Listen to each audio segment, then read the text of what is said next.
Welcome students. So today we'll be dealing with disorders of gastrointestinal system of pediatrics. Okay.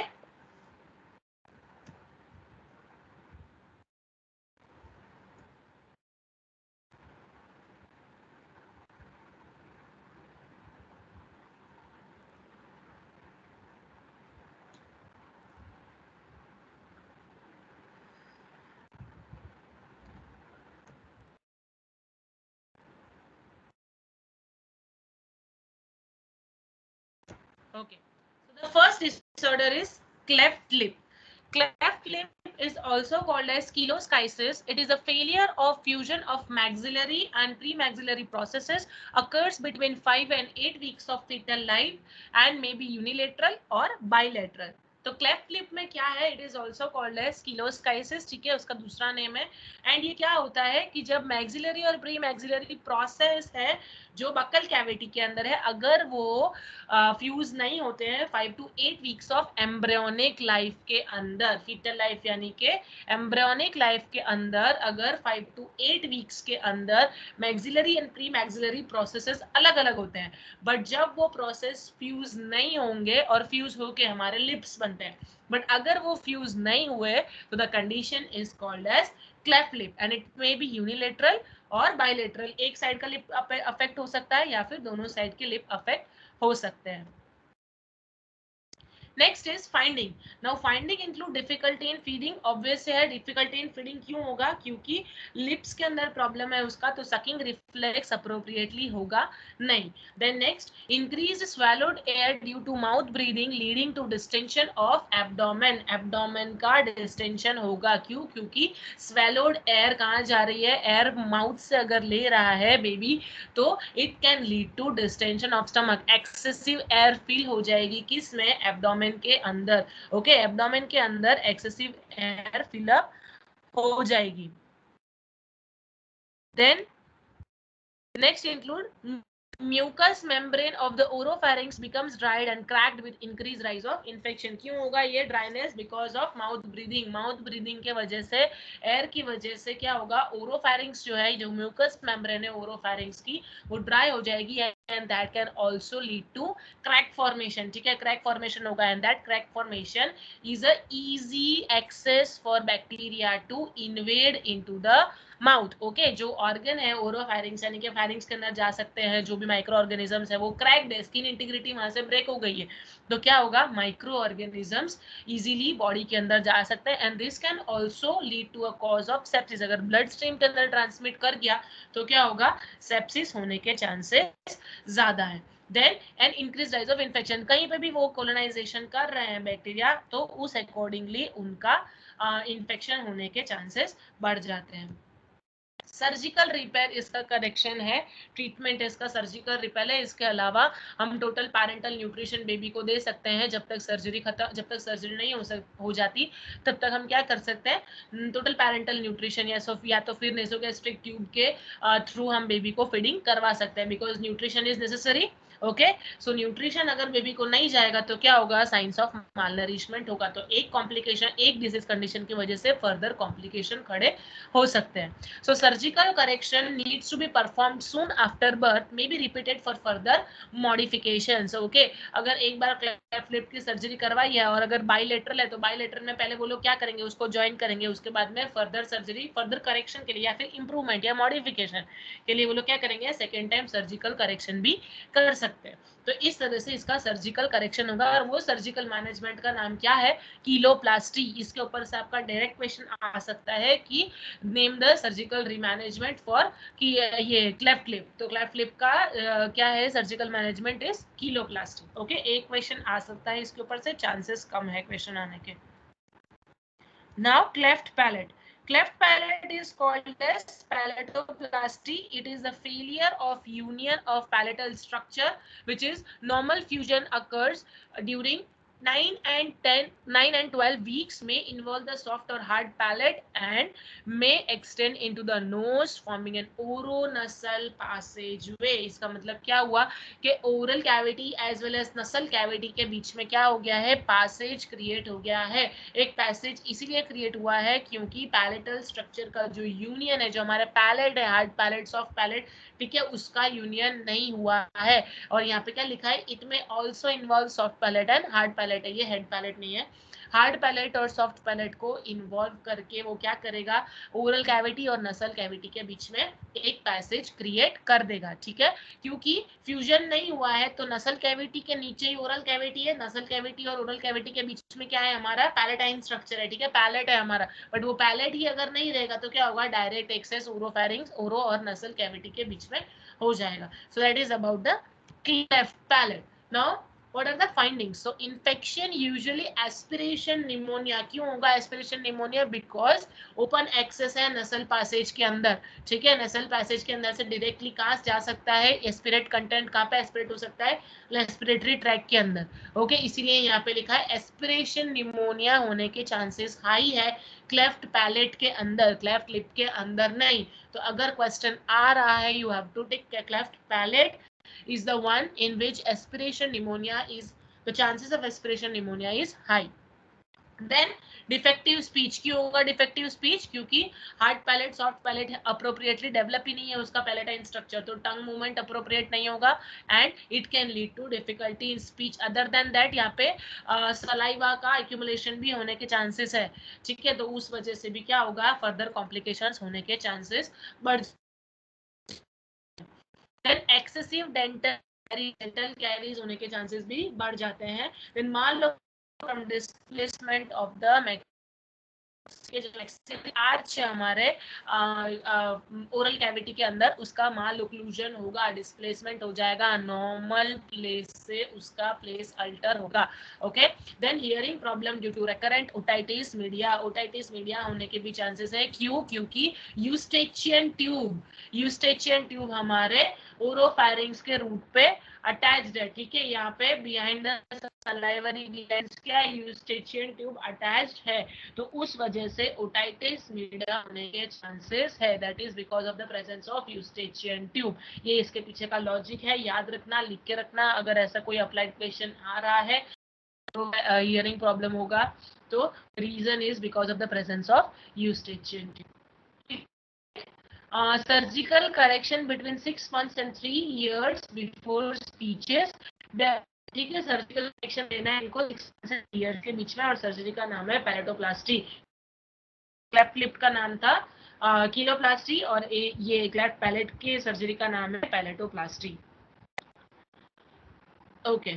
Then rule of 10 to be followed before surgery of cleft lip and cleft palate। अब rule of 10 क्या है, तो weight of the child should be 10 pound, 10 pound का मतलब 0.5 kg होता है, 10 pound का weight baby का होना चाहिए।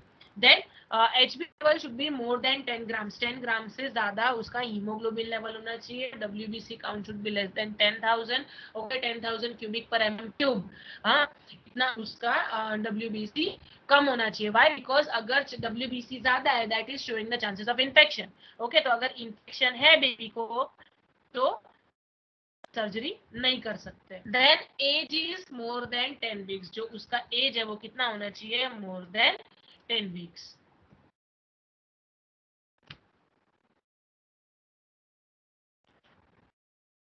ओके।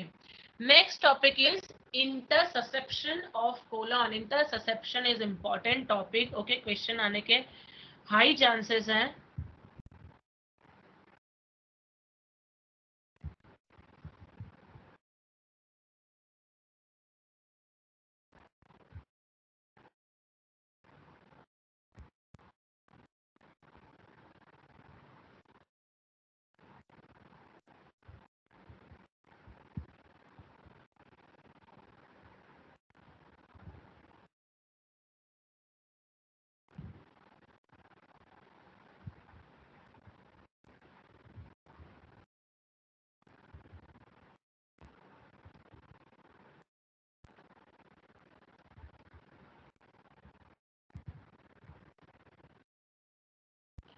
ओके, इंटरसेप्शन पे से क्वेश्चन आ जाता है.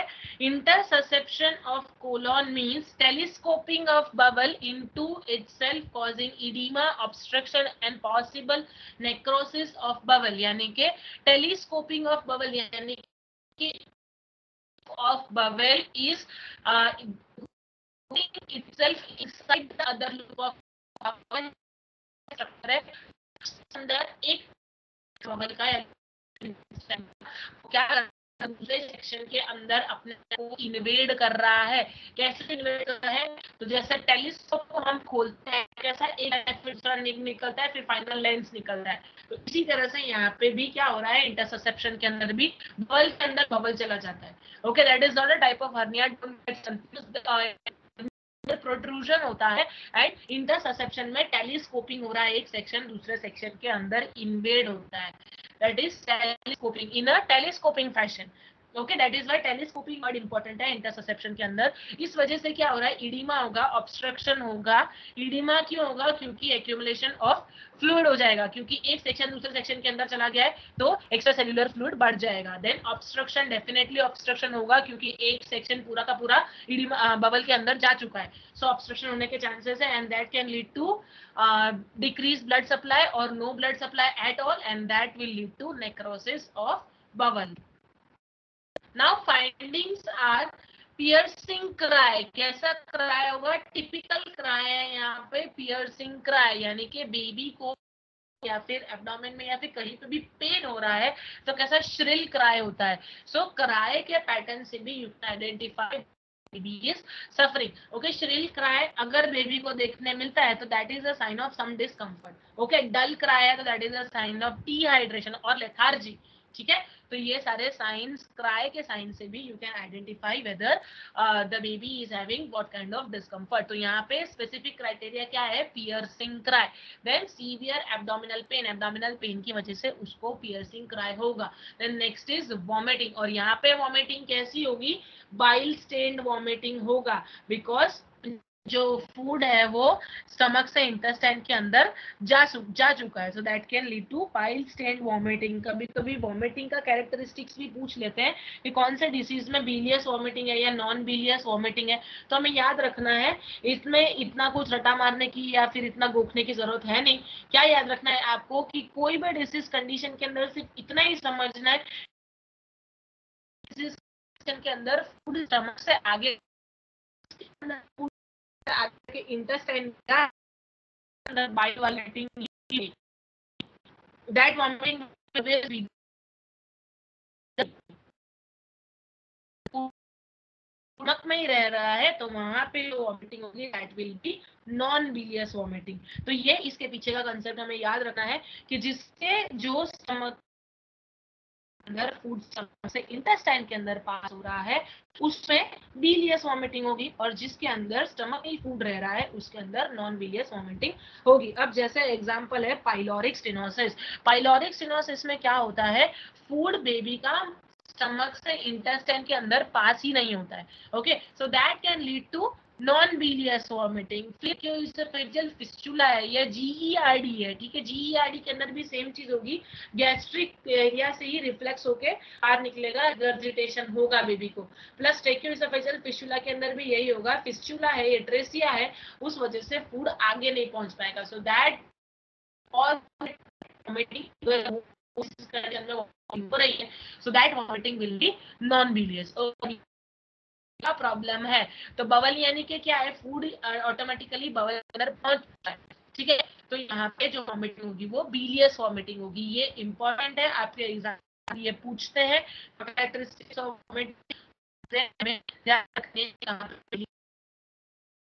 वॉमिटिंग आएगा. Then next includes melena. Okay, melena होने के chances है. Melena is blood in stool. Okay, melena is blood in stool. Blood in में आने के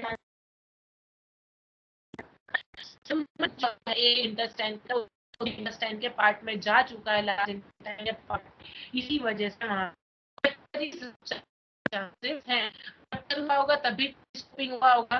ओके, सो इसी तरह से वहां पे स्टूल के अंदर ब्लड आने के चांसेस है. जेली लाइक स्टूल कैरेक्टरिस्टिक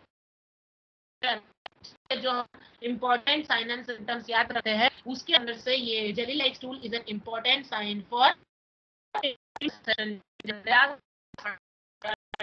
फिर नसल फेयरिंग, ये सारे सिंड्रोम, ये सारे साइंस रेस्पिरेटरी डिस्ट्रेस के हैं। तो उसी तरह से यहाँ पे jelly stool is a characteristic sign of interception, यानी कि इसके ऊपर से आपका क्वेश्चन आएगा प्राइमरी सिम्टम और symptom of intersusception. So you have to take it is jelly-like stool.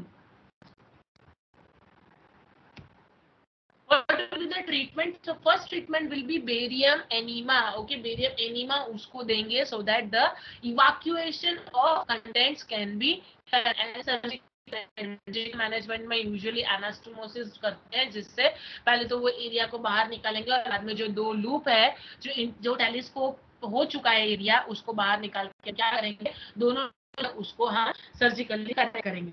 Then antibiotic, analgesics and air insufflations for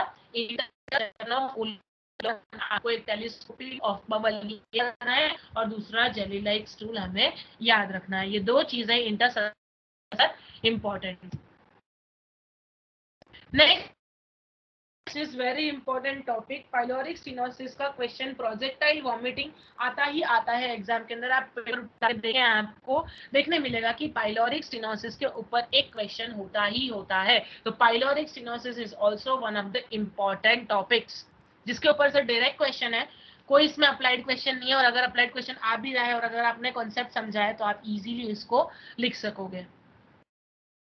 hypertrophy and hyperplasia of pyloric sphincter आएगा यहाँ पे, causing stenosis and obstruction. Hypertrophy and hyperplasia of pyloric sphincter. अब pyloric sphincter कहाँ पे present है, तो stomach का जो एंड पार्ट है वहां पे, एंड ये डुओडेनम का पार्ट है वहां पे, वो दोनों के बीच में है sphincter. That sphincter is called as pyloric sphincter. Okay, stomach का पार्ट क्या है, फंडस, बॉडी एंड पाइलोरस। तो पाइलोरस एरिया के अंदर जो स्फिंक्टर है उसको हम क्या बोलते हैं, पाइलोरिक स्फिंक्टर बोलते हैं। उस पाइलोरिक स्फिंक्टर के अंदर हाइपरट्रोफी या हाइपरप्लेजिया, ओके, हाइपरप्लेजिया मतलब सेल का नंबर इंक्रीज होता है और हाइपरट्रोफी मतलब सेल की साइज इंक्रीज होती है।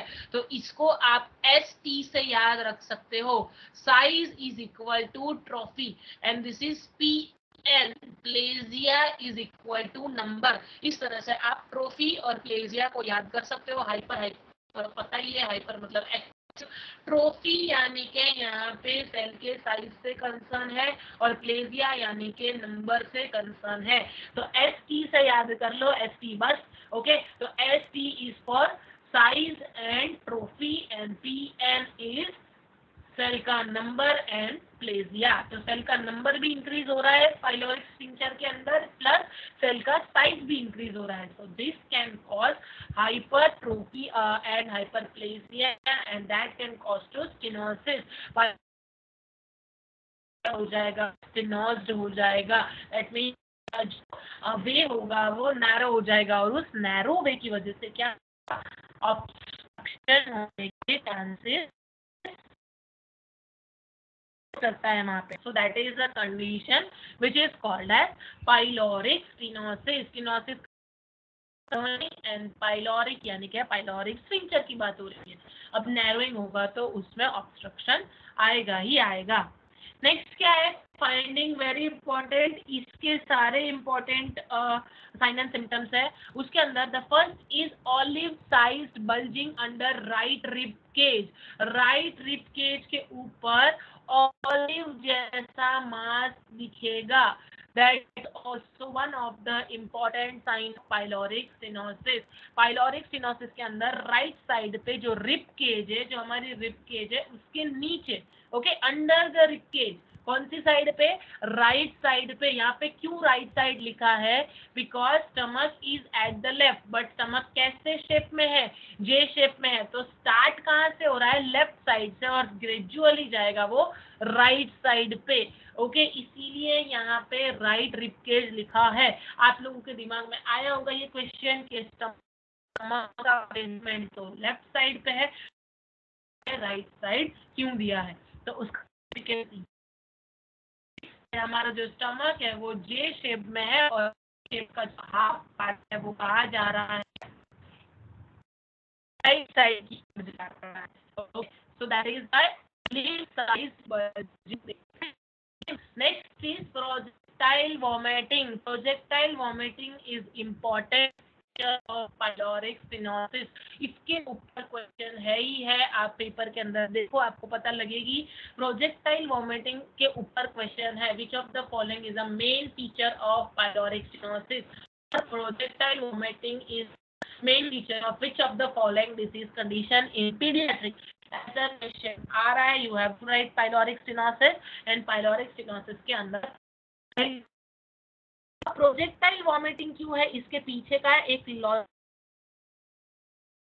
क्या हो रखा है, नैरो रखा है, ठीक है, स्फिंक्टर नैरो है हमारा, अब मटेरियल जा रहा है, हम पीरियडिकली एवरी 2 आवरली बेबी को क्या करवा रहे हैं, फीड करवा रहे हैं, तो स्टमक की कैपेसिटी क्या होती जा रही है, फुल होती जा रही है, स्टमक इज गेटिंग फुल और फूड आगे जा नहीं रहा है ऑब्स्ट्रक्शन की वजह से, तो क्या होगा, जो स्फिंक्टर कभी ना कभी फोर्स की वजह से बैक करेगा, ठीक है, अब उसने बैक मारा तो क्या होगा, फोर्स से जो कंटेंट होगा वो रिगर्जिटेट होगा, ठीक है, it will be in the forceful manner, okay, so वजह से हमें प्रोजेक्टाइल वॉमिटिंग देखने मिलेगा। तो जो वॉमिटिंग है वो सेवरल फीट अवे, पीडियाट्रिक के सेवरल फीट अवे वॉमिटिंग जो उसका वॉमिट होगा दैट विल बी ओके, उसका जो वॉमिट होगा वो सेवरल फीट अवे गिरेगा। सो that is why it is in a projectile fashion, ठीक है, हम उसको क्या बोलेंगे, प्रोजेक्टाइल वॉमिटिंग। इसीलिए यहाँ पे प्रोजेक्टाइल वॉमिटिंग दिया हुआ है। उसके पीछे का कंसेप्ट इतना ही है कि एक टाइम तक जब तक फूड अंदर जाएगा उसके बाद में ऑब्स्ट्रक्शन की वजह से जो स्फिंक्टर है वो अपोजिट फोर्स में करेगा, that is why the symptom projectile vomiting comes into action.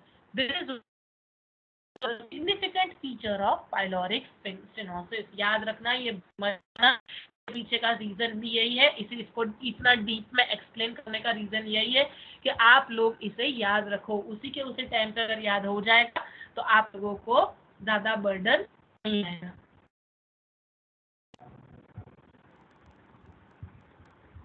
Now next is peristaltic waves during feeding.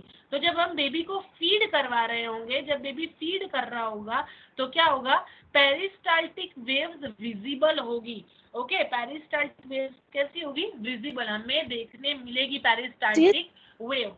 Then next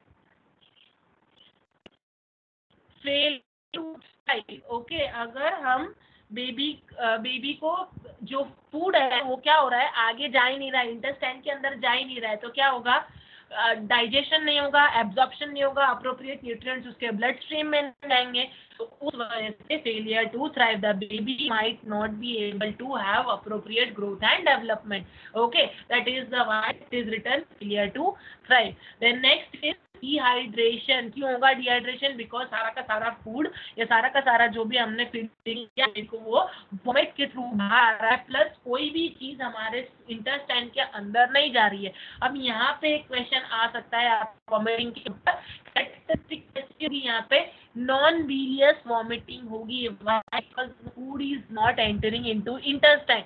why it is not entering, because pyloric stenosis की वजह से ऑब्स्ट्रक्शन हो रखा है, ठीक है, ऑब्स्ट्रक्शन की वजह से फूड इंटेस्टाइन के अंदर नहीं जा रहा है, तो इंटेस्टाइन के अंदर फूड जा नहीं रहा है तो पेनक्रियास से बाइल सिक्रीट ही नहीं होगा, ओके, और बाइल सिक्रीट नहीं होगा तो वॉमिटिंग कैसी होगी, नॉन बिलियस वॉमिटिंग होगी। Having high colour, greenish colour की वॉमिटिंग हो सकती है because of the presence of HCl, तो you don't have to confuse, you don't have to get confused that the vomiting is bile stain, क्योंकि bilious vomiting is also greenish in color and HCl containing vomiting is also greenish in color, but HCl containing vomiting is having mucus in it and bilious vomiting के अंदर mucus का amount कम होगा, okay, so that is the difference। यहाँ पे जो vomiting है वो non bilious होगी। पेरिस्टाल्टिक ड्यूरिंग फीडिंग बेबी के एब्डोमेन पर रखेंगे तो हमें पेरिस्टाल्टिक देखने ग्लूटन डेवलपमेंट नहीं होगा, डिहाइड्रेशन इसीलिए क्योंकि वॉमिट हो जा रही है, प्लस उस अप्रोप्रिएट फूड या फिर फ्लूइड एब्जॉर्ब नहीं हो रहा है। क्यों फूड के अंदर जा ही नहीं रहा है। तो यहाँ पे आपके question olive sized bulge, projectile vomiting, ये दो चीजें इंपॉर्टेंट है पाइलोरिक स्टेनोसिस के पॉइंट ऑफ व्यू से। पाइलोरिक क्वेश्चन आता है तो आपको ये दो चीजें लिखनी है या ये दो चीजें टिक करनी है, क्योंकि यही दो इसके अंदर इम्पोर्टेंट है। नेक्स्ट इज द, अब ट्रीटमेंट क्या है इसका, पाइलोरोटोमी। ओके, पाइलोरोटोमी का जो प्रोसेस है उसको हम क्या बोलेंगे, Fredet Ramstedt surgery. Excessive number of जो सेल्स है, जो भी स्टेनोस एरिया है, जो भी ऑब्स्ट्रक्टिव एरिया है, उसको ओपन करके ओटोमी इज ओपनिंग, ओटोमी करके वहां से जितना भी ऑब्स्ट्रक्टिव पार्ट है उसको रिमूव करके क्या करेंगे, सेल के जो सेल का जो excessive number of cell as well as number of cell remove करके वो अप्रोप्रिएटली अटैच कर देंगे वहां पे जो पाइलोरस एरिया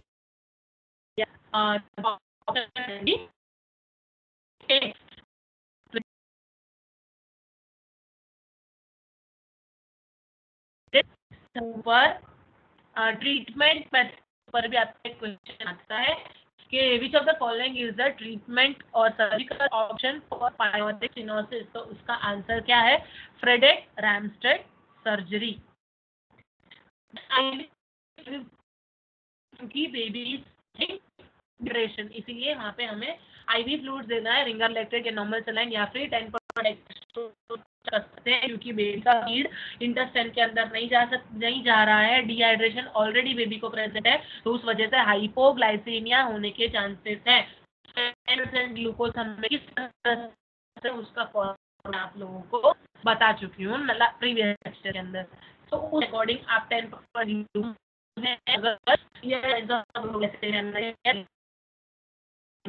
एडमिनिस्टर कर सकते हैं। मेडिकेशन, सब कौन सी मेडिकेशन आएगी, तो first of all the baby is having vomiting, तो हम एंटीमेटिक्स देंगे। ओके, एंटीमेटिक्स के बाद में एंटीमेटिक्स दिया हमने, ये एसिड कंटेंट भी है उसके अंदर, बैक जब वॉमिटिंग होगी तो रिगर्जिटेशन के अंदर HCl भी आ जाएगा, तो वो HCl को हम ओके एंटासिड्स देंगे। फिर पीरियोडिक वॉमिटिंग के वजह से डिफेक्ट से उसका म्यूकस मेम्ब्रेन के अंदर डैमेज हो सकता है, तो that can lead to a sign of infection. Systemic antibiotics भी administer medications that can be given to the baby। अगर आपको मेडिकेशन क्या करना है और सिम्टम्स के ऊपर कौन सी मेडिकेशन पेशेंट को या बेबी को प्रिस्क्राइब कर सकते हैं या एडमिनिस्टर कर सकते हैं। According to that you will be able to know that vomiting is the primary symptom. ठीक है, अभी इसके अंदर आप लोग कंफ्यूज होंगे, मैम 4 ऑप्शन के अंदर एंटीबायोटिक भी दिया है, एंटासिड भी दिया है और एंटीबायोटिक दिया है और उसके अलावा एक और ऑप्शन दिया है, तो हम क्या टिक करें। तो उस टाइम पे आपको क्या टिक करना है, ऑब्वियसली एंटीबायोटिक टिक करनी है। क्यों एंटीबायोटिक टिक करनी है, क्योंकि प्रोजेक्टाइल वॉमिटिंग इसका इंपॉर्टेंट फीचर है। तो प्रोजेक्टाइल वॉमिटिंग को प्रिवेंट करने के लिए हम क्या करेंगे, एंटीएमेटिक एडमिनिस्टर करेंगे। तो प्रायोरिटी वाइज अगर हम देखने जाएं तो एंटीएमेटिक हमारी फर्स्ट मेडिकेशन होगी। पहले वॉमिटिंग को क्लियर करना पड़ेगा, उसके बाद में HCl का कंटेंट हमें कम करना पड़ेगा, इसीलिए बाद में हम एक्स्ट्रा रिसेप्टर ब्लॉकर देंगे। तो अगर medication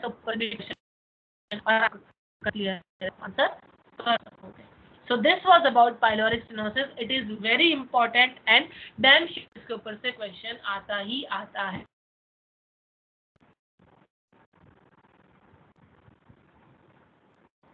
Okay, next topic is tracheoesophageal fistula. Tracheoesophageal fistula is also one of the important topics. ठीक है, tracheoesophageal fistula थोड़ा सा टिपिकल है,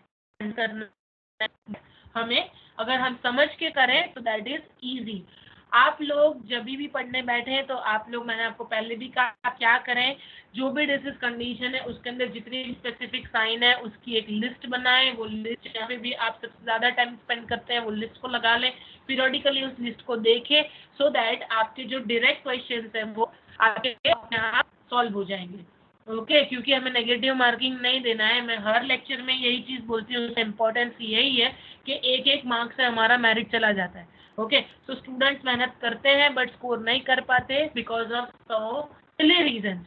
ठीक है, सो सिली रीजंस यानी कि बहुत ज्यादा सिली रीजंस की वजह से मार्क लूज हो जाते हैं। तो थोड़ा सा एक्स्ट्रा एफर्ट्स करें, थोड़ा सा लिस्ट बनाएं अपने, और अपने जहाँ पे भी आप बैठ रहे हैं वहाँ पे अपनी लिस्ट लगा के रखें, आते जाते वो लिस्ट को देखें, एक बार चैप्टर हमने डिस्कशन किया उसके बाद एक बार खुद गो थ्रू करें, सो दैट आपके परमानेंट मेमोरी के अंदर वो स्टोर हो जाएगा। और जब वो रिपीटेड रिवीजन से परमानेंट मेमोरी के अंदर स्टोर होगा तो आपको कोई रात में भी उठा के पूछेगा कि इसका आंसर क्या है तो यू कैन गिव। ओके तो 3-4 कंडीशन हमने पढ़ी जिसके अंदर टिपिकल वो सिर्फ स्पेसिफिकली उसी के अंदर है।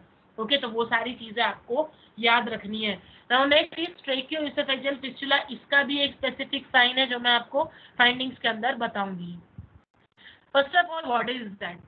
Tracheoesophageal fistula and esophageal atresia are the malformation of digestive system in which esophagus does not develop properly. Esophagus का development proper नहीं है.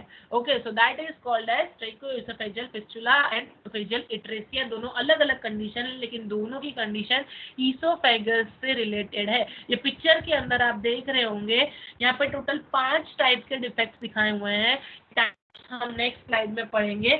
बट इसके अंदर क्या हो रहा है, ईसोफेगस जो है ये हमारी ट्रेकिया है, ठीक है, ये कैरिना, यहाँ से लंग सेपरेट हो रहे हैं, और ये क्या है हमारा ईसोफेगस। तो ये देखिए ये एट्रेसिया है, यहाँ atresia means failure to develop esophagus. See, atresia is failure of esophagus to continuous passage from pharynx to stomach.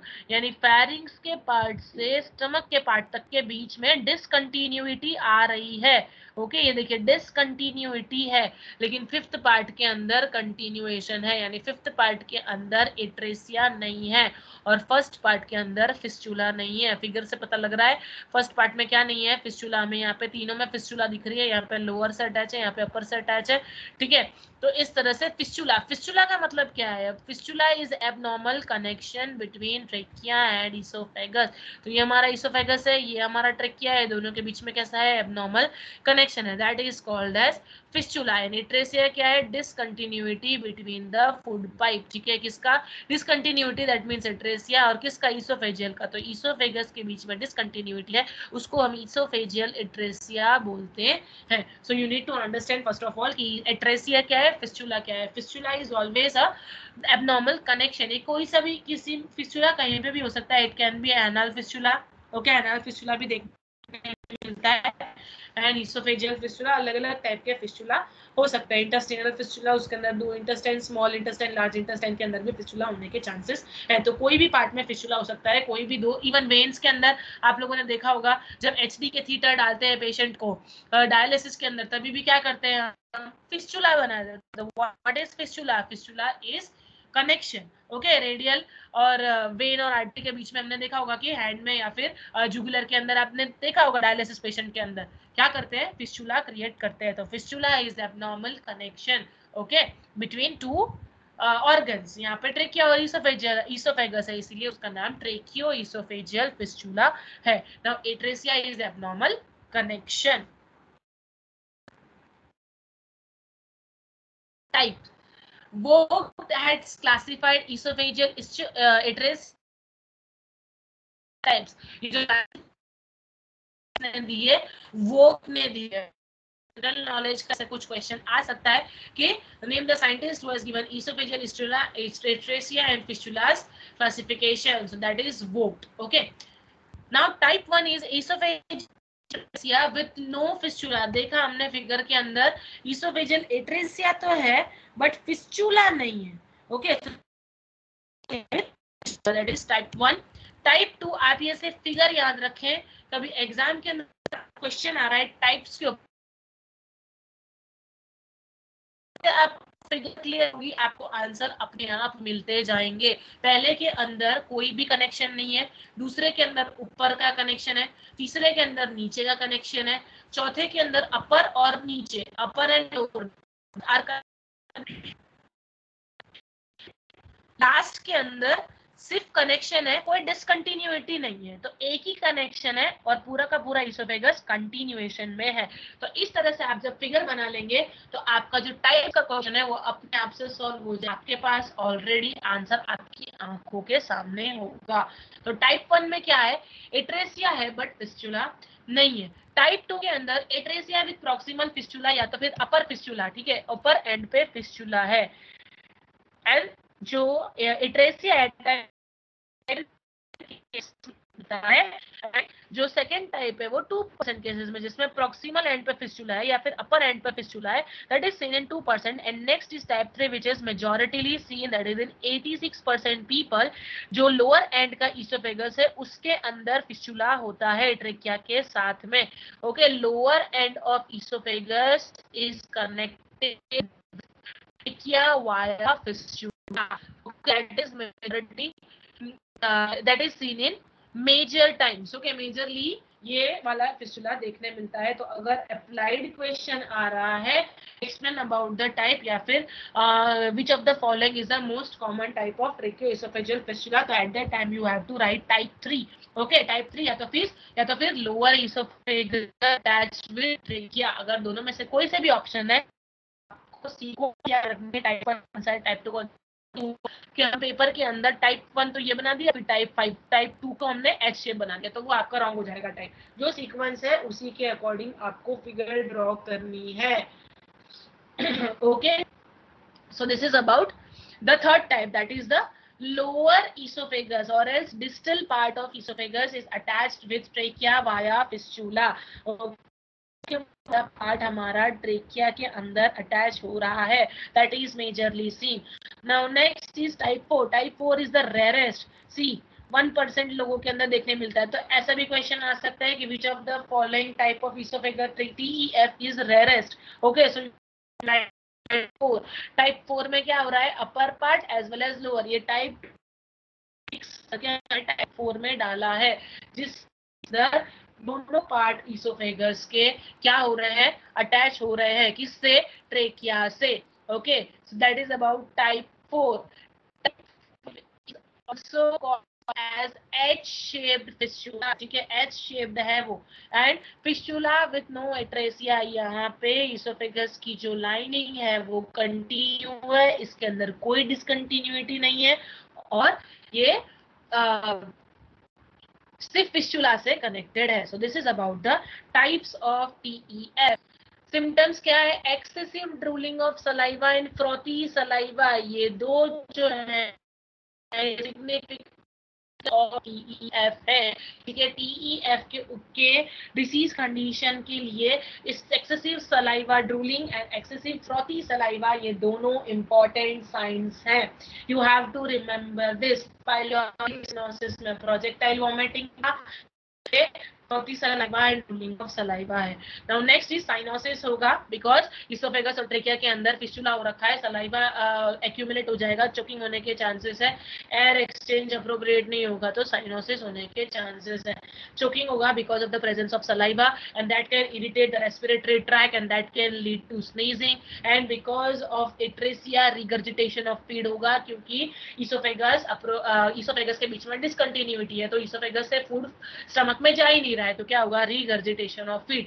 And abdominal distension, abdominal distension क्यों होगा, क्योंकि जो एयर एक्सेसिव एयर है वो एब्डोमिन के अंदर, स्टमक के अंदर पास होगी, because of the presence of fistula. Trachea और इसोफेगस के बीच में फिस्टुला है, तो क्या होगा, टाइप 5 के अंदर एब्डोमिनल डिस्टेंशन ज्यादा है चांसेस देखने के, क्यों, क्योंकि इसके अंदर इसोफेगस का ट्यूब कंटिन्यूएशन में है, तो यहाँ से जो एयर है वो पास आउट यहाँ भी हो सकती है, and that can lead to distension of stomach. Okay, so that can lead to a sign of abdominal distension.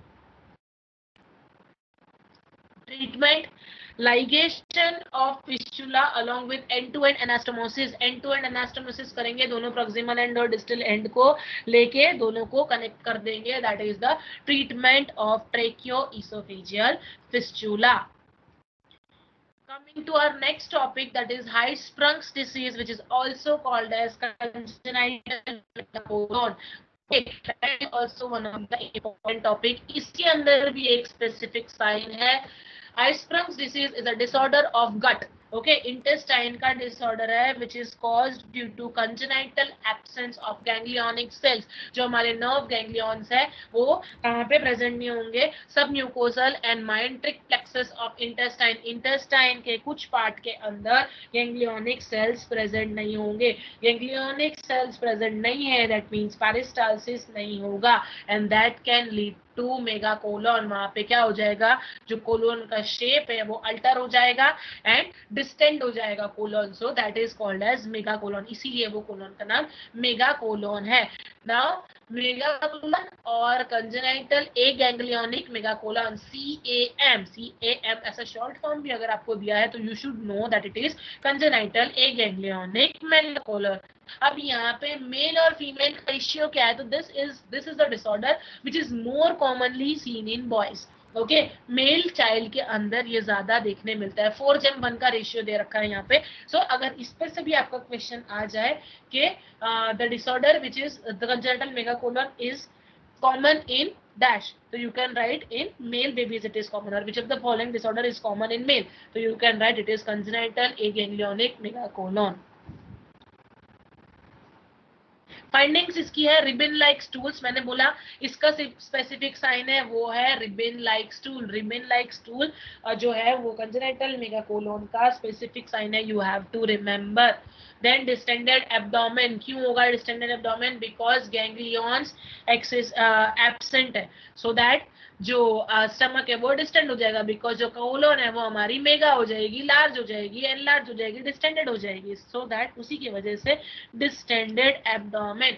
Next symptom very important, bile staining vomiting. कैसी है इसकी vomiting? Bile stained. Why bile stained? Because the food is passed in the intestine. So bile stain vomiting देखने मिलेगी. Where as pyloric stenosis के अंदर non bilious vomiting थी, यहाँ पे बाइल स्टेनिंग वॉमिटिंग है. इवन इंटरसेप्शन में भी बाइल स्टेनिंग वॉमिटिंग आएगी. ये सारी चीजें बार बार रिपीट करने का सिर्फ इतना ही सिग्निफिकेंस है कि आपको ये सारी चीजें याद रहे. Then failure to pass meconium. क्यों होगा? बिकॉज गैंग्लियंस प्रेजेंट नहीं है, पेरिस्टाल्टिक मूवमेंट नहीं होगी, फूड आगे नहीं जाएगा, तो एक मेकोनियम पास नहीं होगा या स्टूल पास बेबी को नहीं होगा. Then malnourished and anemic children. Why? Because ganglions are absent, appropriate nutrition absorb नहीं होगा और उस वजह से एनीमिया एंड malnourishment होने के चांसेस हैं. Then thin waisted extremities. This is a sign of malnourishment. Thin waisted extremities. उसकी extremities कैसी होगी? Thin waisted. Thin and waisted, that is a sign of PEM, protein energy malnutrition का sign है thin waisted extremities. Next is treatment. Treatment enema and softener, so for evacuation of bowel. Bowel का evacuation करेंगे, enema provide करेंगे और stool softeners देंगे. Then next is surgical repair. Surgical repair includes Swenson's procedure, Duhamel's procedures and Soap's procedures. Swenson procedure के अंदर क्या होता है? वो जो पार्ट है जो ए गैंग्लियोनिक है उसको रिमूव करके एंड टू एंड एनास्टोमोसिस करते हैं. बट डुहामेल प्रोसीजर के अंदर क्या होता है? रेक्टम रिमूव करके आर्टिफिशियल रेक्टम क्रिएट करने में आता है. That is Duhamel's procedure. सोप्स प्रोसीजर होता है सिर्फ और सिर्फ म्यूकस मेम्ब्रेन रिमूव करते हैं. ये तीनों प्रोसीजर का अलग अलग सिग्निफिकेंस है. तो स्वेंसन्स प्रोसीजर में एक गैंग्लियोनिक पार्ट को रिमूव करके एंड टू एंड एनास्टोमोसिस होता है, ठीक है, लिख लेना आगे. एंड डुहामेल्स प्रोसीजर में पूरा का पूरा रेक्टम रिमूव कर देते हैं. That is the difference between Swenson's repair and Duhamel's procedure. So this was all about congenital aganglionic megacolon. Okay, CAM. Important feature is stool, ribbon-like stool. That is the important feature. Okay. Our next topic is hernias.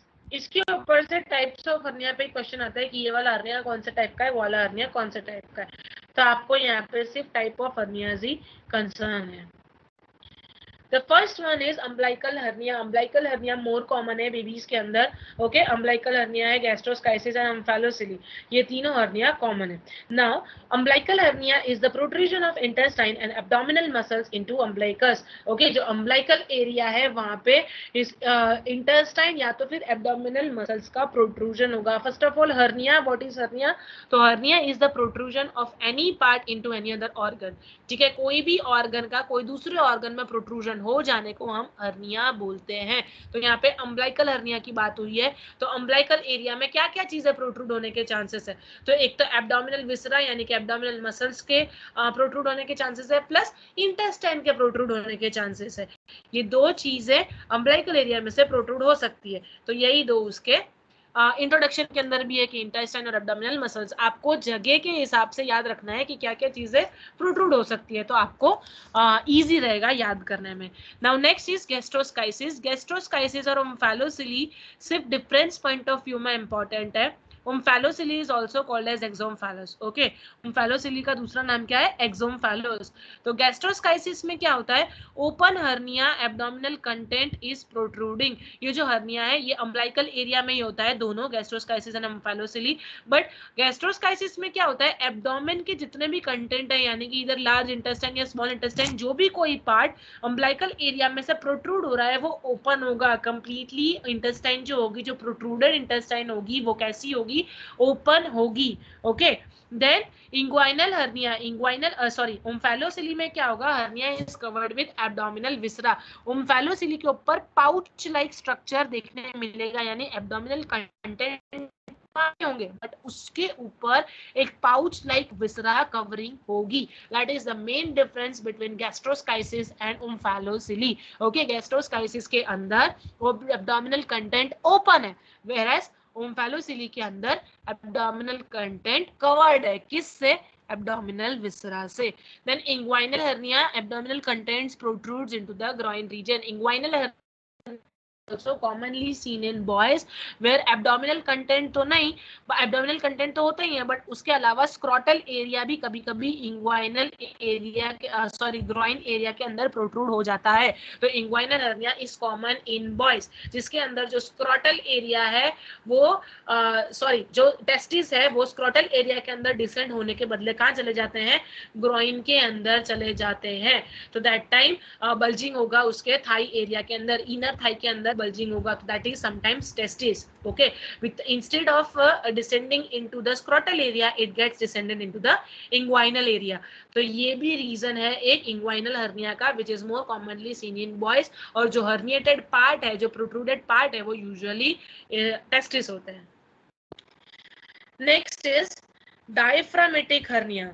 Now diaphragmatic hernia is the protrusion of organs through an opening in diaphragm. Diaphragm जो हमारा structure है ये रहा, ये हमारा diaphragm है. ठीक है, ये डायफ्राम के अंदर क्या हो जाता है? प्रोट्रूजन हो जाता है, होल हो जाता है, और ये स्टमक है ये क्या चला जाता है? ऊपर प्लूरल कैविटी के अंदर स्टमक पहुंच जाता है. Okay, so that is the diaphragmatic hernia. Congenital diaphragmatic hernia exam के पॉइंट ऑफ व्यू से ज्यादा इंपॉर्टेंट है. और डायफ्रामेटिक हर्निया के अंदर क्या होता है? Scaphoid shape of abdomen is the common sign और main sign of diaphragmatic hernia. Diaphragmatic hernia की इंपॉर्टेंट साइन है स्केफॉइड एब्डोमेन. लिख लेना ये बाजू में, अगर पूछ रहे हैं एग्जाम में, डायरेक्ट क्वेश्चन है इस पे से कि स्केफॉइड एब्डोमेन का स्पेसिफिक साइन क्या है. तो that you have to write scaphoid shaped abdomen. Abdomen का जो शेप है वो स्केफॉइड शेप हो जाएगा because stomach is protruding into the pleural cavity. Okay, that is about the types of hernias, जिसके अंदर सर्जिकल प्रोसेस ही आएगा सबके अंदर ट्रीटमेंट के अंदर, और जो सिम्टम होंगे वो टाइप ऑफ हर्निया के ऊपर डिपेंड करते हैं. अम्बलाइकल हर्निया में अलग सिम्टम होंगे, डायफ्रामेटिक हर्निया ज्यादा कंसर्न है बिकॉज रेस्पिरेटरी सिस्टम बेबी का कॉम्प्रोमाइज होगा. सो that is of crucial importance. So this was about umbilical types of hernias. इसके अंदर गैस्ट्रोस्काइसिस, ओम्फैलोसिली एंड डायफ्रामेटिक हर्निया important है. An inguinal hernia is usually seen in boys in which the protruded organ is testis. Next, diarrhea, very important topic. According to World Health Organization, diarrhea is defined as passage of 3 or more loose stools per day or passing more stools than normal for the age. कितने time से ज्यादा? 3 time की उसकी minimum frequency दे रखी है कि 3 time से ज्यादा। स्टूल का कंसिस्टेंसी कैसा है? तो लूज स्टूल पर डे, एक दिन के अंदर 3 और मोर टाइम से ज्यादा स्टूल की फ्रीक्वेंसी है, consistency is loose stool, that is termed as diarrhoea as per WHO। Okay, so WHO के अकॉर्डिंग क्या है? जो स्टूल है वो 3 टाइम से ज्यादा अगर एक दिन में पास हो रहे हैं प्लस लूज कंसिस्टेंसी से पास हो रहे हैं तो that is called as diarrhoea. यहाँ पे डिफरेंट टाइप्स ऑफ डायरिया है, इस पर से क्वेश्चन आ जाता है कि एक्यूट डायरिया यानी क्या है? तो जिसका एपिसोड 14 डेज से कम होगा उसको हम एक्यूट डायरिया बोलेंगे। Then chronic diarrhoea, it lasts for 14 days और मोर, 14 डेज से ज्यादा यानी कि क्रॉनिक। क्रॉनिक और एक्यूट का ड्यूरेशन डिसीज वाइज अलग अलग होता है। सो डायरिया के लिए 14 डेज है। ओके, वही पेन के लिए आप देखो तो 6 मंथ्स है, acute pain and chronic pain. तो it is acute and chronic का डेफिनेशन हमेशा symptom to system to system या डिसीज टू डिसीज वेरी करता है, but acute is always for short duration and chronic is always for longer duration. Then comes the secretory diarrhoea. ये types जो diarrhoea के हैं, सिक्रेटिक है, ओस्मोलाइटिक है, ये सारे डायरिया के टाइप्स के ऊपर से क्वेश्चन आता है, जिसके अंदर secretary diarrhoea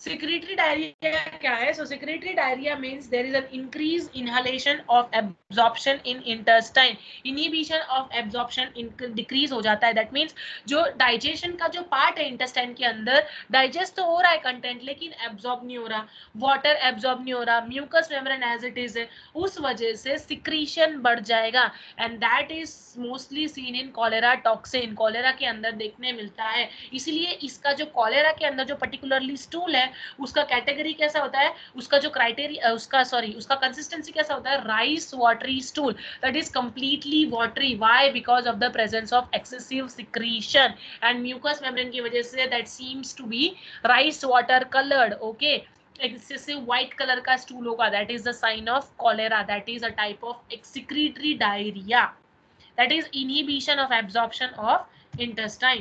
Next is osmotic diarrhea. इसमें क्या है? Osmotic diarrhea occurs when too much water is drawn into bubble. कोई भी रीजन है जिसके अंदर बबल के अंदर एक्सेसिव वाटर का एक्यूमुलेशन हो रहा है, that can lead to osmotic diarrhoea. Then next is exudative diarrhoea. Exudative diarrhoea के अंदर पस या तो फिर स्टूल डायरिया स्टूल के अंदर देखने मिलता है, पस या तो फिर blood. Mobility related diarrhea, it is usually caused by rapid movement of food through intestine. क्यों हो रहा है ये? excessive motility है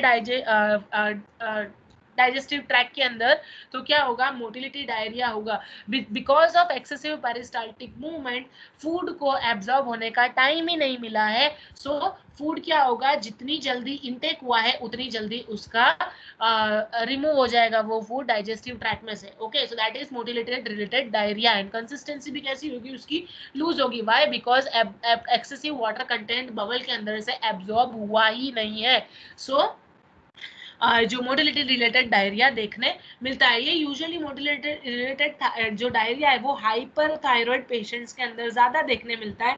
व्हाई? बिकॉज उसके अंदर जो एक्टिविटी है वो हाइपर हो जाती है। ओके, सो इसीलिए मोटिलिटी रिलेटेड डायरिया उन लोगों में देखने ज्यादा मिलता है। प्लस ये जो ऑस्मोटिक डायरिया है ये क्रॉन्स डिसीज में देखने के लिए ज्यादा मिलता है, क्योंकि क्रॉन्स डिसीज के अंदर बबल इन्फेक्टेड है, अब उसके वजह से वहां पे एक्सेसिव वाटर कलेक्शन होने के चांसेस है। एंड एक्सुडेटिव डायरिया है वो पेप्टिक अल्सर में देखने को मिलता है। पेप्टिक अल्सर अगर हो रहा है या इंटेस्टाइन के कोई भी पार्ट में अल्सर प्रेजेंट है तो उसके अंदर से पस एक्सुडेट होगा। ओके, एंड उसके अलावा ब्लड आने के भी चांसेस ज्यादा है। सो दैट इज व्हाई इस इन डिसीज कंडीशन के अंदर कौन से टाइप ऑफ डायरिया हो सकते हैं वो आपको कंसेप्ट लगा के क्लियर करने हैं। सिक्रेटरी डायरिया कहाँ होगा? जब एक्सेसिव इनिबिशन हो जाएगा एब्डोमेन के अंदर से। ओके, जब इनिबिशन होगा, इनिबिशन कब होगा? जब फूड एब्जॉर्ब नहीं हो रहा है। फूड एब्जॉर्ब नहीं हो रहा है तो पेरिस्टाल्टिक मूवमेंट अप्रोप्रिएटली नहीं है तो सिक्रेटरी डायरिया होने के चांसेस, ऐसे कंडीशन जिसके अंदर इंटेस्टाइन का फूड एब्जॉर्ब नहीं हो रहा है, ओके तो उस टाइम पे सिक्रेटरी डायरिया होने के चांसेस है। ऑस्मोटिक डायरिया जिसमें वाटर ज्यादा आ रहा है, osmo related to water, okay so that is why उसमें वाटर का कंटेंट ज्यादा हो जाएगा तो ऑस्मोटिक डायरिया। एक्सुडेटिव के अंदर पस या तो फिर ब्लड होगा, और मोटिलिटी के अंदर हाइपर मोटिलिटी की वजह से देखने मिलेगा। Treatment is ORS. ORS is oral rehydration solution और ओरल रिहाइड्रेशन थेरेपी। उसके अंदर जो कंटेंट है इस पर से डायरेक्ट क्वेश्चन आता है जिसके अंदर वैल्यू पूछते हैं। सोडियम क्लोराइड इज प्रेजेंट है 3.5 ग्राम पर लीटर, ओके ग्राम है, मिलीग्राम नहीं है, लीटर है, एमएल नहीं है। यूनिट खास ध्यान रखना है, यूनिट के अंदर क्वेश्चन कंफ्यूज करते हैं वो लोग, एमजी या माइक्रोग्राम ऐसे कुछ भी दे दिया है, आपको ग्राम पर लीटर के ऊपर ही टिक करना है। और अगर आप बोलोगे मैम अगर ग्राम नहीं दिया तो you have to convert gram into milligrams. अगर एमजी के अंदर दिया तो 3.5 को 1000 से क्या करोगे आप, डिवाइड कर लोगे तो मिलीग्राम के अंदर आपको आंसर मिल जाएगा, okay so 3.5 gram per litre sodium chloride present है। Sodium bicarbonate 2.5 gram per litre present है। देन पोटेशियम क्लोराइड है वो 1.5 ग्राम पर लीटर प्रेजेंट है। ग्लूकोज हाई कंटेंट में प्रेजेंट है 13.5 gram per litre, and trisodium citrate is 2.9 gram per litre. Value you have to remember because इस पर से question आता ही आता है। वैल्यूज के ऊपर से आपका उसमें भी ओआरएस है, वो पर्टिकुलरली ये ओआरएस जो है ये तो सीएचओ एग्जाम के अंदर भी पूछते हैं, ओके क्योंकि oral rehydration therapy PHC CHC इसमें मिलता ही होता है, तो ओरल रिहाइड्रेशन थेरेपी के ऊपर क्वेश्चन आता ही आता है। उसमें बेसिकली कंटेंट के ऊपर क्वेश्चन आ जाता है कि which of the following is not the content of ORS. अब उसके अंदर आपको नॉट पूछ लिया है तो नॉट के अंदर आपको पहले ये सारे याद होंगे, फिर आपको पता लगेगा कि ठीक है ये वाला कंटेंट प्रेजेंट नहीं है, ठीक है तो सोडा बाइकार्ब अगर टिक करके आ गए आप तो रॉन्ग हो जाएगा आपका आंसर, बिकॉज सोडियम बाइकार्बोनेट तो प्रेजेंट है वो भी 2.5 ग्राम के अंदर, ग्लूकोज तो है ही है। सोडियम क्लोराइड पोटेशियम क्लोराइड यानी नमक भी है इसके अंदर, पोटेशियम वाला क्लोराइड भी है। देन एक हमको यही याद रखना है ट्राइसोडियम साइट्रेट, ठीक है इसका दूसरा नाम है सोडियम साइट्रेट ट्राइनाइट्रेट। तो ट्राइसोडियम साइट्रेट में हमने पढ़ाया था ये तो सोडियम साइट्रेट ट्राइनाइट्रेट ऐसा तो हमने नाम ही नहीं सुना और वो टिक करके आ गए तो that will be incorrect, okay वो आंसर आपका इनकरेक्ट हो जाएगा। ट्राइसोडियम साइट्रेट का दूसरा नाम है सोडियम साइट्रेट ट्राइनाइट्रेट, ठीक है लिख लेना।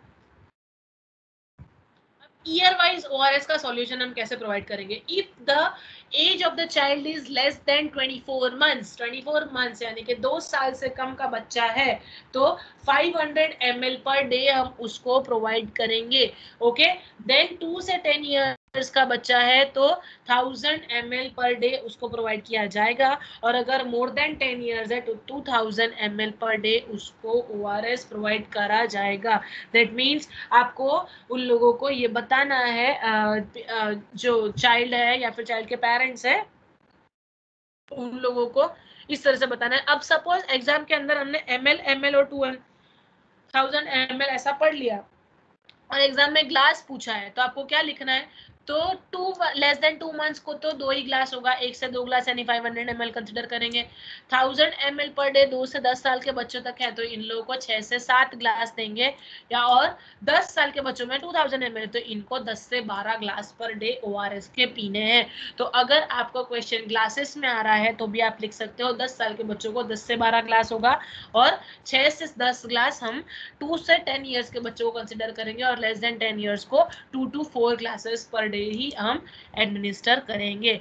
Then ORS administration as per the weight of baby. अब वेट के अकॉर्डिंग कैसा है, सपोज एज नहीं पता है चाइल्ड की या तो फिर क्वेश्चन बेबी के वेट के ऊपर है तो आप लोग इस तरह से लिखोगे लेस देन 5 kg है तो 200 से 400 ml तक का हम एडमिनिस्टर करेंगे। तो अगर 6 ईयर का चाइल्ड है तो आपको 400 से 600 ml पे क्वेश्चन आंसर टिक करना है। और 3 ईयर का चाइल्ड सपोज पूछा है child weighing 3 kg is having severe dehydration, explain or give the correct option of ORS, amount of ORS to be administered। तो उस टाइम पे आप 200 से 400 ml टिक करोगे। देन 5 to 8 kg के बच्चे को 400 से 600 ml हम प्रोवाइड करेंगे। This value is for first 24 hours, okay severely dehydrated babies के अंदर फर्स्ट 24 आवर्स में हम कितना अमाउंट ऑफ ओआरएस एडमिनिस्टर करेंगे, तो 8 से 11 kgs में 800 to 1200 ml per day, okay per day पे इतना एडमिनिस्टर करना है।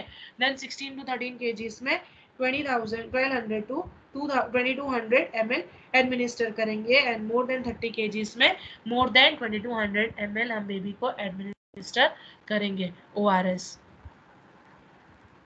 This was about diarrhoea, types of diarrhoea important है यहाँ पे, और ORS इंपॉर्टेंट है। ORS की वैल्यू पूछ लेते हैं और न्यूमेरिक आ सकता है इसके ऊपर, वेट के अकॉर्डिंग या ईयर के अकॉर्डिंग कितना देना है। ईयर के अकॉर्डिंग आ गया तो भी आपके पास यहाँ पे कंटेंट रेडी है, और अगर वेट के अकॉर्डिंग आ गया तो भी आपके पास में कंटेंट रेडी है। Revise it, make sure that you memorise this.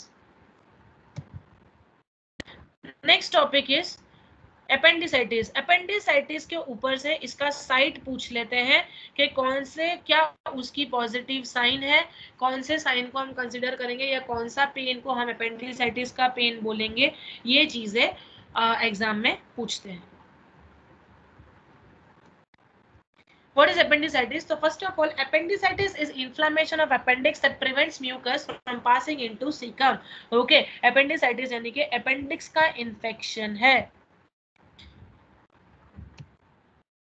Next findings, very important. Findings के अंदर हमारी चीजें इंपॉर्टेंट है।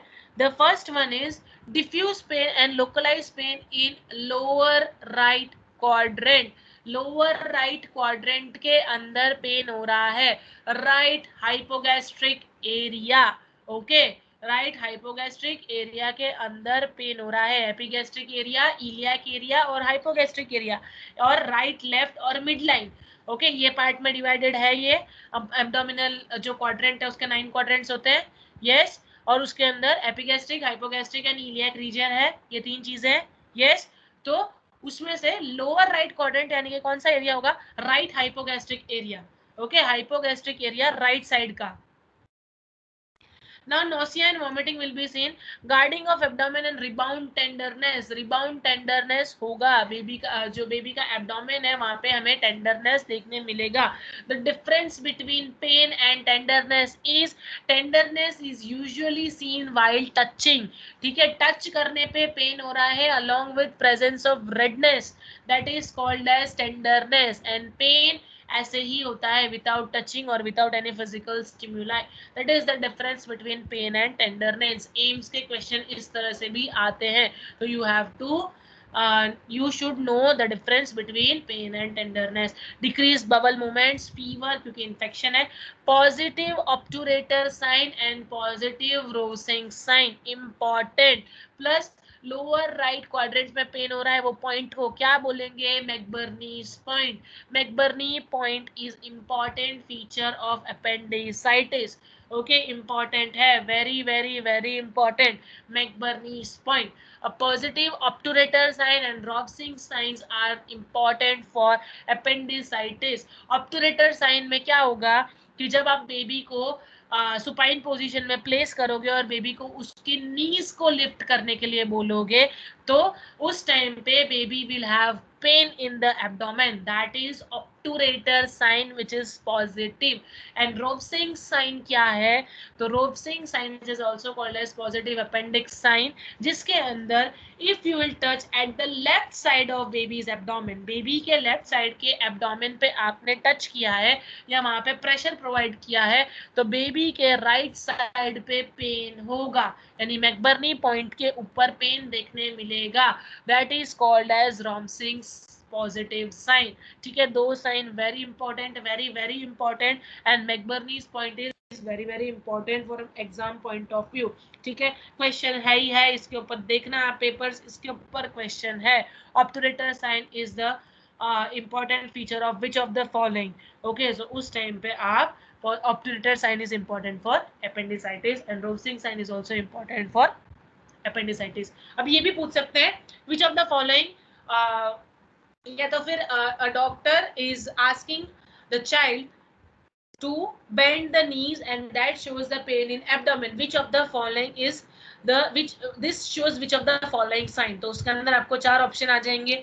ठीक है, सनसेट या क्रैक पॉइंट साइन है, ऑब्टुरेटर साइन है, Rovsing's का साइन है, ब्रुजिन्स्की साइन है, तो उसके अंदर आप क्या लिखोगे, ऑब्टुरेटर साइन है ये, और obturator sign is the significance for appendicitis। okay, and Rovsing sign में भी ये ऐसा ही सेम क्वेश्चन आ सकता है। A nurse has palpated the left side of baby's abdomen and the baby is having pain at the right quadrant, which of the following is the sign which this shows which of the following signs. So उस time पे आपको रॉब्सिंग sign टिक करना है. ये आपको मैं questions भी बता रही हूँ कि किस तरह से क्वेश्चंस आपके एग्जाम में आते हैं. Make sure to note it down and make sure to give the correct answer if you will get the same question in exam. Treatment is appendectomy. Okay, इसका सीधा ट्रीटमेंट है कि अपेंडिक्स का removal. Ectomy is removal, otomy is opening. Don't get confuse. Otomy, O से otomy, O से open, ऐसे याद रखो. Okay, otomy is opening, ectomy is removal. तो appendectomy is removal of appendix. Okay, so this is about appendicitis. So those were important gastrointestinal disorder symptoms. आपको specific sign के specific symptoms याद रखने हैं. सारे के सारे जितने भी इंपॉर्टेंट टॉपिक्स जो एग्जाम पॉइंट ऑफ व्यू से जितने इंपॉर्टेंट टॉपिक्स हैं, all of them I have covered. Okay, now next comes the disorder of respiratory system. Respiratory system is also important. उसका एक disease condition respiratory distress हम previous lecture में पढ़ चुके हैं. Further we'll discuss today. The first one is pneumonia. Very common पढ़ रहे हैं हम aspiration pneumonia complication में. तो what is pneumonia?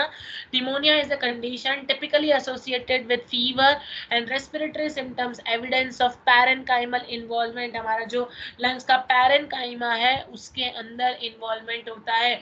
Majorly seen by diplococci, that is pneumoniae, S pneumoniae.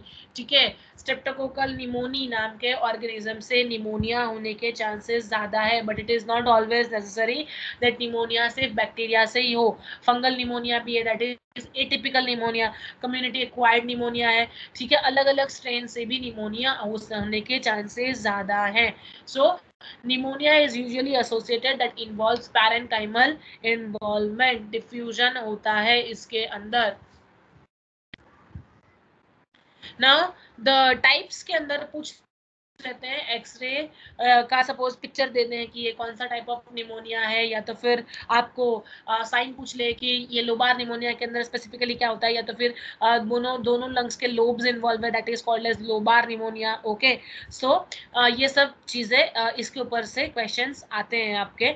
Lobar pneumonia are large area. तो जब आप इसका एक्सरे देखोगे तो आपको लार्ज पैची एरियाज में दिखेगा, पर्टिकुलरली लोब इन्वॉल्व होगा. फर्स्ट या ईदर इट में बी यूनिलेटरल और बाइलेटरल, या तो फिर एक साइड का या दोनों साइड के लंग्स इन्वॉल्व होंगे, लंग्स के लोब्स इन्वॉल्व होंगे. उसके अंदर राइट साइड में 3 लोब्स है और लेफ्ट साइड में 2 लोब्स है. You have to make sure that you are understanding this. This is very critical students. Okay, right side के अंदर 3 लोब है, तो कोई भी एक लोब के अंदर अगर आपको पैची एरिया देखने मिल रहे हैं, that shows the sign of lobar pneumonia. Now bronchopneumonia, bronchioles become clogged with thick mucopurulent mucus and consolidates into patchy areas in nearby lobes. ठीक है, जो ब्रोंकस जो है हमारा, ठीक है, उसके अंदर आपको म्यूकस दिखेगा, यानी कि वो जो पैची एरिया होगा उसके अंदर म्यूकोप्यूरुलेंट जो एक्सरे के अंदर आपको देखने मिलेगा कि जो एरिया है वो कैसा हो जाएगा, ओपेक एरिया हो जाएगा. It will not be transparent, opaque हो जाएगा. जैसे बोन कैसी होती है, बोन इज ओपेक. हाँ, बोन ओपेक है. उसी तरह से म्यूकोप्यूरुलेंट डिस्चार्ज की वजह से वहां पे ओपेसिटी देखने मिलेगी. ओपेसिटी के वजह से आप और कहाँ पे देखने मिलेगी, ये ब्रोंकल एरिया के अंदर. ब्रोंकल एरिया के अंदर हमें जो ब्रोंकल एरिया है वो कैसा हो जाएगा, ब्रोंकल एरिया जो है वो क्लॉग्ड हो जाएगा. Okay, alveolar area. Okay, interstitial का मतलब क्या है, it primarily occurs alveolar wall and interlobular tissues. that means ये alveoli के अंदर interstitial निमोनिया देखने मिलता है. alveolar area plus interlobular, 2 lobes के बीच में interlobular tissues. okay, this is seen in interstitial pneumonia. So lobar pneumonia के अंदर लोब्स इन्वॉल्व हो रहे हैं एंड ब्रोंको निमोनिया के अंदर म्यूकोपेरुलेंट डिस्चार्ज की वजह से कंसोलिडेट्स देखने मिल रहे हैं, एक्सुडेट्स देखने मिल रहे हैं in the near by lobes. Lobes में नहीं है बट नियर बाय एरियाज में, यानी यहाँ पे जो आपका इन्वॉल्वमेंट होगा वो जो ब्रोंकियल ट्री होता है जो कैरिना से डिवाइड होकर उसके बाद में the trachea is further divided into bronchus, bronchus is divided into bronchioles. Yes, तो वो ब्रोंक्यूल्स जो है वो हमारा जो ट्री है, ब्रोंकल ट्री जो है, आपको एनाटॉमी पढ़े हैं तो हमें याद होना चाहिए कि वो जो ब्रोंकियल ट्री है वहां पे हमें कंसोलिडेशंस यानी कि प्रेजेंस ऑफ एक्सुडेट्स देखने मिलेंगे एक्सरे के अंदर. और जो हमारा ब्रोंकियल ट्री है वो कैसा हो जाएगा, ओपेक हो जाएगा. Okay, because of the presence of mucopurulent mucus. Then interstitial के अंदर क्या है, primarily occurs within the alveolar wall and interlobular tissues. alveoli के एरिया के अंदर देखने मिला है deeply into the pleural area, that is into the lungs. कहाँ पे है ये, alveoli एरिया के अंदर देखने मिल रहा है interstitial pneumonia. Now the difference between interstitial and bronchopneumonia is interstitial pneumonia shows flat patchy consolidations, patchy exudates देखने मिलेंगे interstitial के अंदर, whereas bronchopneumonia के अंदर fluffy infiltrates. क्यों लिखा है fluffy? Because of the presence of thick mucopurulent mucus. Okay, purulent mucus thick है इसीलिए वहां पे fluffy infiltrates देखने मिलेंगे. So that is the difference between interstitial pneumonia and bronchopneumonia, and the treatment will be erythromycin, amoxicillin, levofloxacin and fluconazole. Fluconazole is usually used in atypical pneumonia. आपको पहले तो type identify करना पड़ेगा कि कौन सा स्ट्रेन है. अगर फंगल स्ट्रेन से प्रेजेंट है निमोनिया तो आपको फ्लूकोनाजोल देना है, लेकिन अगर बैक्टीरियल स्ट्रेन है तो usually amoxicillin, even third generation cephalosporin भी दे सकते हैं, cefotaxime, levofloxacin and erythromycin. Penicillins are drug of choice, उसके अंदर भी फ्लॉक्सासिलिन या इमोक्सिसिलिन इम्पॉर्टेंट है. यही ड्रग्स बेबी को निमोनिया के अंदर देने की दे सकते हैं. मोस्टली यही ड्रग्स बेबी को एडमिनिस्टर करते हैं टिपिकल निमोनिया है तो fluconazole. Apart from that you have to maintain the support system. Supportive therapy देनी है, ऑक्सीजन नहीं है पहुंच रहा तो आपको ऑक्सीजन थेरेपी देनी है, चेस्ट फिजियोथेरेपी करानी है, सो दैट म्यूकोपेरुलेंट जो सिक्रीशंस है वो रिमूव हो जाए. ओके, तो ये सारी आपकी सपोर्टिव मैनेजमेंट है. This was all about pneumonia. Next bronchial asthma, ये इंपॉर्टेंट है. ब्रोंकियल अस्थमा, इसके अंदर क्या इंपॉर्टेंट है, इसकी साइन. ठीक है, हमने रेस्पिरेटरी डिस्ट्रेस के अंदर क्या पढ़ा था, ग्रंटिंग. यहाँ पे हम पढ़ेंगे वीजिंग. ठीक है, wheezing is important for bronchial asthma. Bronchospasm की वजह से अस्थमा होता है और वो स्पाज्म की वजह से वीज साउंड आता है. That is important. Respiratory signs third word disease condition में टिपिकल है. You have to know that these are the particular signs of bronchial asthma and these are about respiratory distress. Group के अंदर कौन सा sign लग रहा है. ठीक है, अलग अलग जो रेस्पिरेटरी साउंड्स हैं वो अलग अलग डिसीज कंडीशन के लिए टिपिकल है. रेस्पिरेटरी डिस्ट्रेस में हमने ग्रंटिंग देखा था, ब्रोंकियल अस्थमा में will see wheezing. Asthma is a chronic inflammatory disease characterized by paroxysmal or persistent symptoms such as dyspnea, okay, shortness of breath है, then chest tightness, wheezing, sputum production and cough associated with variable airflow limitation. Airflow will be limited. Why? Because of the evidence of bronchospasm. bronchus के अंदर spasm होगा, उस वजह से paroxysmal या तो फिर persistent symptoms होंगे. chest tightness भी उसी के लिए होगी. एयर हंगर देखने मिलेगा. ओके, पेशेंट को, बेबी को एयर हंगर देखने मिलेगा. Why? Because of the constant episodes of bronchial spasm. Okay, now it is also associated with airway hyper responsiveness to endogenous or exogenous stimuli. Okay, endogenous या तो फिर इधर body के अंदर कोई वजह से ये हो रहा है या तो फिर कोई एलर्जेंस की वजह से अस्थमा होने के चांसेस है. सो दिस इज अबाउट, यहाँ पे आप टाइप 1 टाइप 2 भी बोल सकते हो. Type 1 is always common which is allergic and seasonal. Seasonal की वजह से होता है. And second is extrinsic and intrinsic, ये दो है. Extrinsic is related to symptoms which is external, that is due to allergy, common cold, dust. ठीक है, कभी कभी पेट्स से या फिर डेंड्रन से भी एलर्जी होती है. पेट्स से ज्यादा हमको एलर्जी एस्मेटिक पेशेंट्स को देखने मिल सकती है. Next will be your intrinsic. Intrinsic के अंदर स्ट्रेस रिलेटेड एस्मा होने के चांसेस हैं। Okay, so that is crucial and rare. Okay, intrinsic asthma is rare but that is more crucial. Okay, तो एंडोजेनस और एक्सोजेनस यही है। Exogenous means extrinsic asthma and endogenous means intrinsic asthma, and it is an inflammatory disorder which is chronic. It is not acute and it is related with bronchospasm.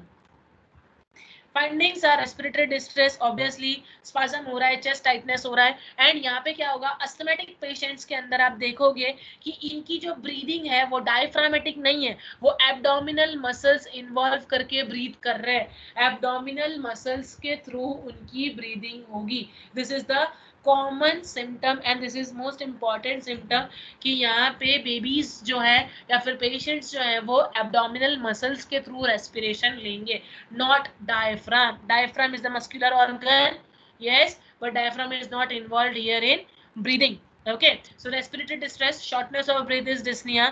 Inspiratory wheeze, कब आ रहा है sound wheeze का?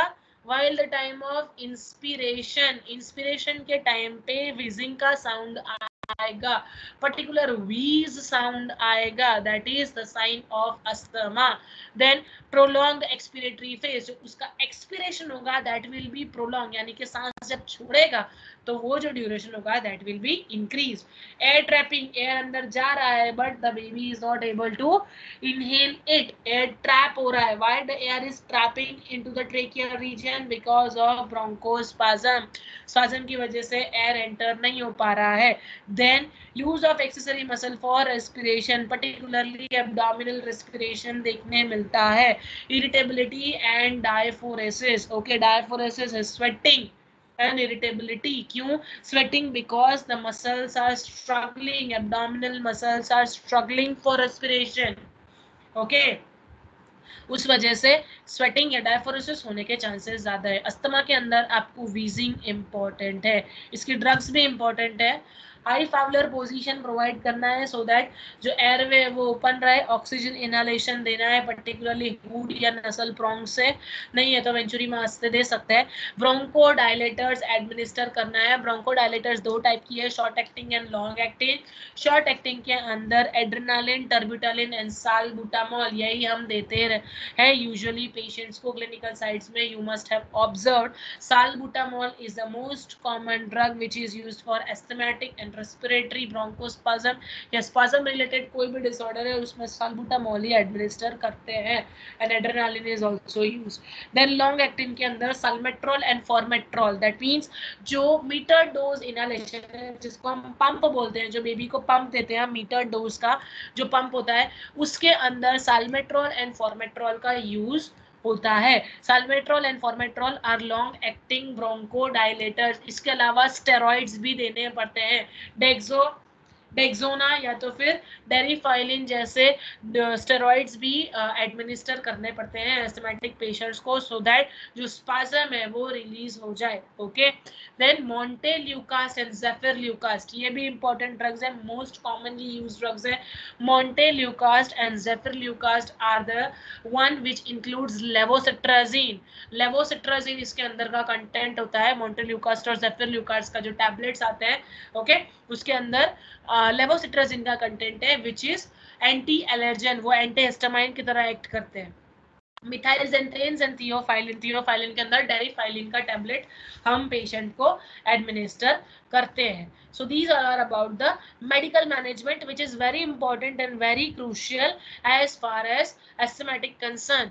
Next is drug delivery devices. अब drug कैसे दे सकते हैं, तो metered dose inhaler. Meter dose inhaler के अंदर भी इसके अंदर स्पेसर आता है, मास्क आता है, सिर्फ स्पेसर आता है या तो फिर डायरेक्टली रहते हैं. तो छोटे बच्चों के अंदर स्पेसर प्लस मास्क, आपने देखा होगा हॉलो ट्यूब जैसा होता है, वो ट्यूब जैसा होता है उसको हम मीटर डोज के अंदर अटैच करके देन हम उसको मीटर डोज को हम मीटर के ऊपर का जो पंप है उसको हम प्रेस करते हैं तो ड्रॉपलेट फॉर्म के अंदर मेडिकेशन रिलीज होती है, that is meter dose inhaler. Then next is dry powder inhaler. Dry powder inhaler से आते हैं जिसके अंदर कैप्सूल है उसको इनहेलर के अंदर रख के क्रश करके फिर हम वो कैप्सूल उनको पाउडर फॉर्म में इनहेल करते हैं, ठीक है। मीटर डोज इनहेलर और ड्राई पाउडर इनहेलर, एमडीआई और डीपीआई के बीच में इतना ही डिफरेंस है कि मीटर डोज इनहेलर आर इसके अंदर जो ड्रग है वो ड्रॉपलेट फॉर्म में है, वेरएस ड्राई पाउडर इनहेलर उसके नाम से पता लग रहा है कि यहाँ पे जो ड्रग है वो पाउडर्ड फॉर्म में है। इसके ऊपर से आपका क्वेश्चन आ सकता है, type of drug which is delivered in the respiratory passage while using meter dose inhaler और dry powder inhaler। And nebuliser देंगे, नेबुलाइजर यूजुअली डुओलिन अस्थालिन का नेबुलाइजर पेशेंट एस्थमेटिक पेशेंट को एडमिनिस्टर करते हैं।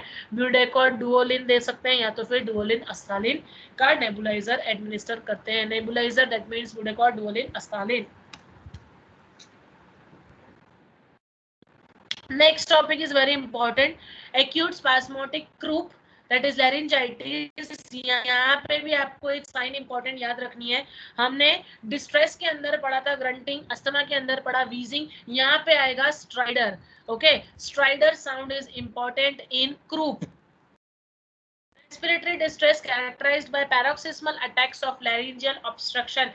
laryngeal obstruction क्यों होगा? Because of laryngeal spasm, उसकी वजह से respiratory distress देखने मिलेगा। and this attacks is usually at night। Baby को नाइट में ही ये डिसऑर्डर यूजुअली देखने मिलता है। अटैक्स जो है इसके वो नाइट में देखने मिलते हैं। Asthmatic attacks are also common in night, students don't get confused.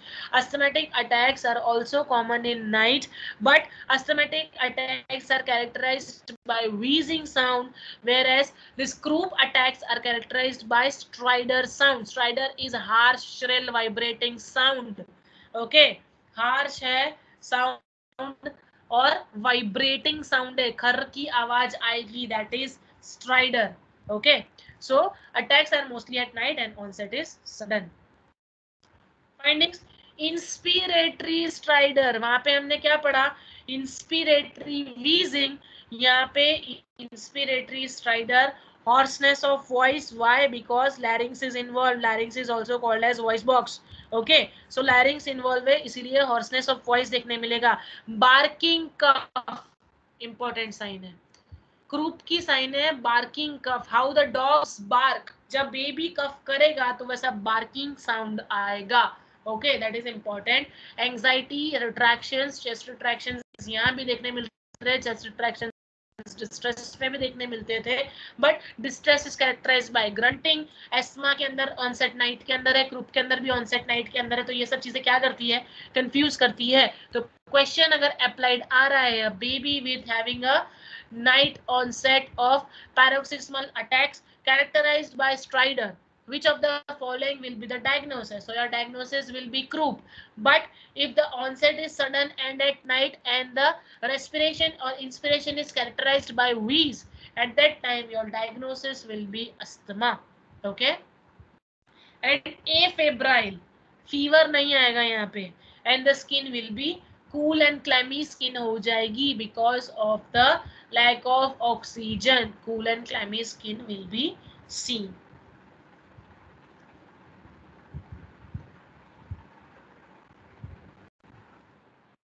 treatment is usually self limiting, but steam vapors provide करेंगे। इनहालेशन देना है हमको, स्टीम इनहालेशन, सो दैट वो जो स्टीम इनहालेशन की वजह से जो इसका जो ऑर्गन है that will be loosen up, जो स्पाजम है वो रिलीज होगा। If spasm continues administer corticosteroids, corticosteroids हमको देना है dexamethasone that is Dexona. Okay, budesonide का नेबुलाइजर देना है, एपिनेफ्रिन एड्रेनालिन एडमिनिस्टर करनी है to reduce spasm. Okay, spasm को रिलीव करने के लिए हमें स्टेरॉइड्स देने पड़ेंगे, डेक्सामेथासोन देना पड़ेगा, ब्यूडेसेनोइड का नेबुलाइजर देना पड़ेगा that is Budecort. Okay, Budecort Duolin Asthalin, उसमें से Budecort is mostly used for croup. Okay, तो क्रूप के बीच में, अस्थमा के बीच में और डिस्ट्रेस के बीच में बहुत सी सिमिलैरिटीज है, पॉइंट चीजों का डिफरेंस है, उस वजह से हमारा आंसर चेंज हो जाता है। You have to make sure that you are paying attention here and you are writing down all the important notes of all the conditions which are confusing yet they are differentiating. Okay, this conditions are differentiation, ठीक है इसके अंदर difference, but point का difference है और similarities ज्यादा है।